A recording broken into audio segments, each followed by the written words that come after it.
Awal mula orang Rusia mengagumi Indonesia karena sebuah legenda misterius di Rusia.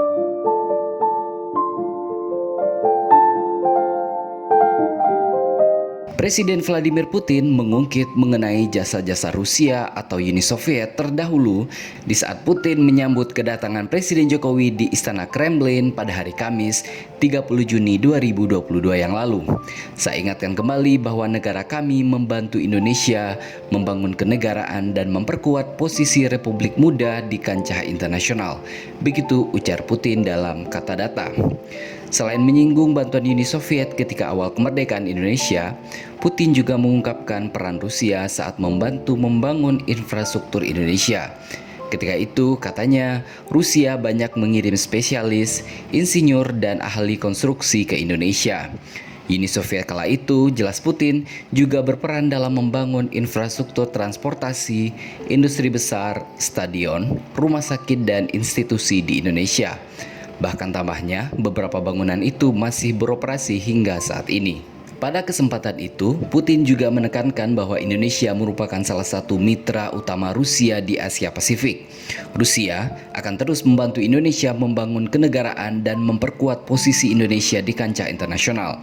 Hubungan Rusia-Indonesia bersifat konstruktif, saling menguntungkan dan terus berkembang atas dasar tradisi persahabatan dan bantuan timbal balik yang telah berlangsung lama sejak dulu. Begitu ujar Presiden Putin.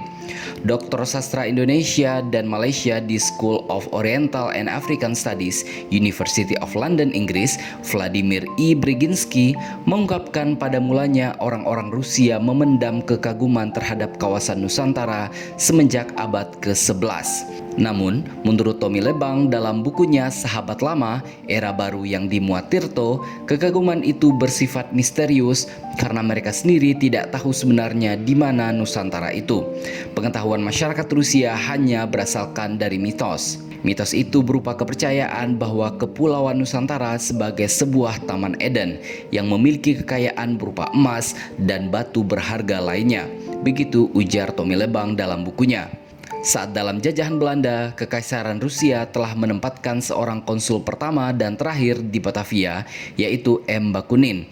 Dia memegang jabatan sebagai konsul itu pada periode 1894 hingga 1899. Hubungan Rusia-Indonesia juga terkait dengan sosok Tan Malaka yang hadir dalam Kongres Kominten 4 di Moskow pada tahun 1932.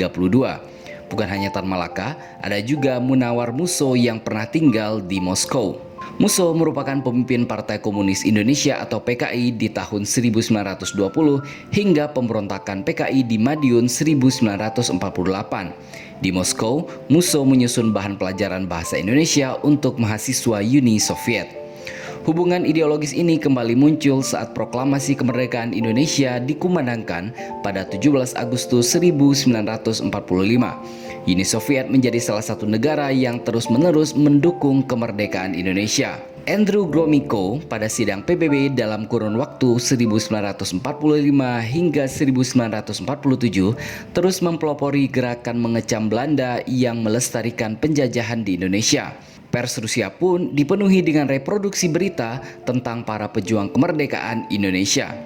Uni Soviet juga mendukung kedaulatan dan kemerdekaan Indonesia yang mereka suarakan dalam beberapa forum internasional seperti Konferensi Asia di Delhi pada tahun 1949 serta pertemuan Dewan Ekonomi dan Sosial PBB atau ECOSOC pada tahun 1947 hingga 1948. Seperti dikabarkan oleh Kompas, beberapa tokoh bangsa seperti Ali Sosro Amijoyo, Insinyur Juanda, Sartono, Wilopo, dan Adam Malik secara terang-terangan menyampaikan rasa terima kasihnya kepada Uni Soviet dalam pidato-pidato mereka. Kemudian pada tahun 1948, secara de facto, Uni Soviet mengakui kemerdekaan Indonesia, lantas disusul dengan pengakuan de jure sekaligus pembukaan hubungan diplomatik Uni Soviet Indonesia pada tahun 1950. A. Agus Riono yang pernah menjadi Wakil Dubes RI untuk Federasi Rusia pada 28 November 2009 yang lalu pernah menulis artikel berjudul 60 tahun hubungan RI Rusia. Menurutnya, hubungan Rusia dan Indonesia terjalin begitu harmonis ketika zaman Presiden Soekarno. Dalam periode hubungan harmonis Indonesia-Uni Soviet, Presiden Soekarno tercatat telah 4 kali datang ke Moskow dalam kurun waktu 1956 hingga 1964. Bahkan Bung Karno merayakan ulang tahunnya yang ke-60 di Rusia. Dalam perayaan ulang tahunnya, Khrushchev memberi kado ulang tahun berupa patung seorang gadis yang sedang memegang dayung, karya seniman kenamaan Maziner. Patung ini kemudian dikirim dengan kapal laut dan kini terpajang di Istana Kepresidenan Bogor. Uni Soviet memang menghormati sosok Bung Karno. Ketika kunjungan Soekarno ke Leningrad, dirinya termangu pada bayangan bangunan berbentuk masjid namun malah dimanfaatkan sebagai gudang. Ketika ditanya komentarnya mengenai Leningrad atau sekarang disebut Saint Petersburg, Bung Karno malah bercerita tentang kondisi masjid berwarna biru yang dilihatnya dan meminta bangunan itu dikembalikan sesuai fungsinya sebagai tempat ibadah. Hanya dalam waktu 10 hari saja setelah kunjungan Presiden Soekarno, bangunan itu kembali menjadi masjid yang saat ini dikenal sebagai Central Mosque. Begitu tulis Retno Marsudi dalam Rusia Beyond. Ketika hubungan harmonis itu berlangsung, Uni Soviet tercatat mengalirkan banyak bantuan dana untuk pembangunan berbagai proyek infrastruktur seperti Rumah Sakit Persahabatan Jakarta, Hotel Indonesia Jakarta, Stadion Gelora Bung Karno Jakarta, serta beberapa tempat yang lainnya. Salah satu yang menarik adalah ketika Bung Karno melontarkan gagasan tentang Tugu Nasional pada tahun 1955. Saat itu, Bung Karno meminta pendapat atau saran dari Nikita Khrushchev yang merupakan sekjen Uni Soviet saat itu terkait gagasan tersebut. Saat itu, Khrushchev malah menyindir Bung Karno yang lebih memilih mendahulukan dasi ketimbang membelikan celana kepada bangsa Indonesia yang baru saja merdeka. Soekarno diketahui berang mendapat kritikan dari Khrushchev tersebut. Namun, kendati mengkritik, Uni Soviet tetap memberikan bantuan kepada Indonesia.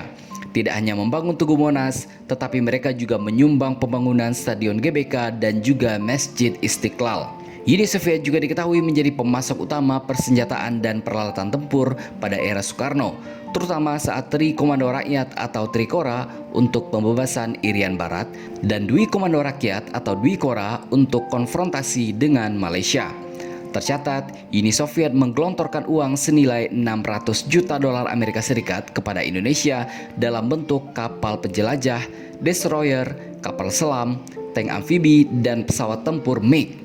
Tak heran, ketika itu Angkatan Laut Indonesia disebut menjadi Angkatan Laut terkuat kedua setelah Tiongkok. Eratnya hubungan bilateral juga tercermin di bidang-bidang lain. Pada tahun 1956, pengiriman pertama kali mahasiswa Indonesia ke Moskow pun dimulai. Dari 7 mahasiswa, 2 diantaranya adalah pekerja film, yakni Sumanjaya dan Ami Priyono. Hingga tahun 1962, tercatat sekitar 700 mahasiswa Indonesia yang belajar di berbagai universitas di Rusia dan sejumlah perwira angkatan laut belajar di Vladivostok dan Leningrad. Kelak, beberapa dari mereka tidak bisa kembali karena peristiwa gerakan 30 September. Setelah peristiwa G30S, kemesraan Indonesia-Uni Soviet lantas pupus. Orientasi pemerintahan Orde Baru yang dipimpin oleh Presiden Soeharto berseberangan dengan pemerintahan yang lama. Soeharto membekukan segala bentuk hubungan kerjasama dengan Uni Soviet. Hal ini ditandai dengan dibubarkannya Lembaga Persahabatan Indonesia Soviet. Padahal dari lembaga ini, penggerak utama kerjasama ilmu dan budaya kedua negara tercipta. Pada era 90-an, Uni Soviet bubar, sedangkan rezim Soeharto pun tumbang. Pada era milenium baru, hubungan yang telah terputus kembali terjadi dengan kerjasama antara Indonesia dan Rusia pasca komunisme runtuh.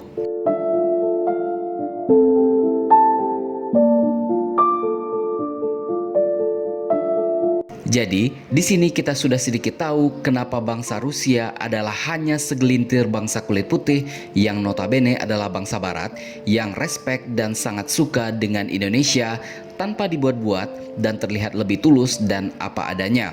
Karena Indonesia adalah Taman Eden dalam legenda Rusia. Jadi, bagaimana menurut pendapat Anda?